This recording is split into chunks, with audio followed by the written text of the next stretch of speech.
Na mtazamaji, hujambo na karibu. Jina langu ni Sam Amani, mwenzangu kwa lugha ishara ni Wilson Mushora. Karibu.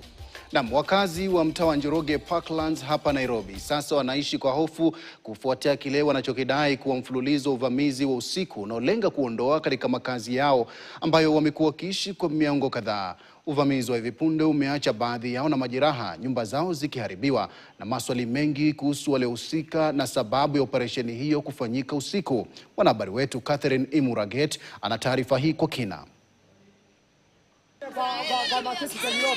Nyumba zilizochanwa mabati, maganda ya risasi na mikebe ya gesi ya kutoa machozi ndiyo taswira inayowakabili wakazi wa eneo hili baada ya kile wanachodai kuwa uvamizi wa usiku wa kuamkia leo ulioacha majeraha, uharibifu na hofu kubwa miongoni mwa wakazi wa Njoroge Parklands jijini Nairobi. Mzee Wambua Mutua mwenye umri wa miaka 72 ni miongoni mwa walioathiriwa zaidi.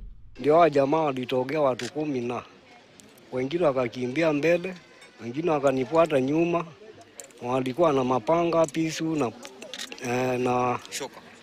Hata sikuona shoka, pimbo.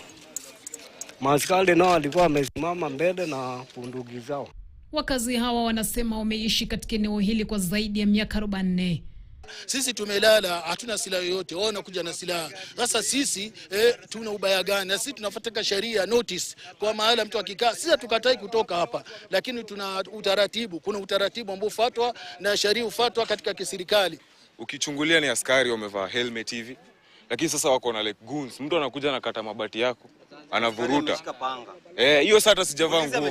Nasema acha nivae nguo, umeinama hivi. Mtu anafuata na fito kwa kichwa. Alikuwa anafuata Burundi, alikuwa na kisu inamwaga damu. Nikasema mimi sijui njia. So dakika kidogo alafu akanishika, alikuwa anataka nidunge tumbo. Wakazi wanadai huu ni uvamizi wa 3 kutokea katika kipindi cha chini ya mwezi mmoja. Aidha wanamshtumu naibu chifu wa eneo hili kwa madai ya kuwahamasisha kuondoka kwa kuwapa kiasi cha shilingi 3,000 kila mmoja. 3,000 ndo anataka kutupia sisi tutoke. Alafu ukani legit, mbona natukujia usiku? Mbona nakam usiku na maguns? Si akuja kasai mchana. Sai huwezi muona hapa. Lakini usiku au maguns wakikuja, Land Cruiser 3 za makarao zilipita, gari moja ingine personal na tractor imebeba wase, alafu wase 200 wamewafuata nyuma. Sisi huku tuko na watoto, au ni watu wadogo bana. Hivyo ndo serikali wanafanyanga kazi. Licha ya hali kutulia kwa sasa, hofu bado imetanda huku baadhi ya familia tayari zikiwa zimeanza kuhama. Juhudi zetu za kupata maoni kutoka kwa naibu chifu anayetajwa katika madai haya hazikufua dafu, kwani ofisi yake ilikuwa imefungwa. Catherine Imuraget, KTN, Nairobi.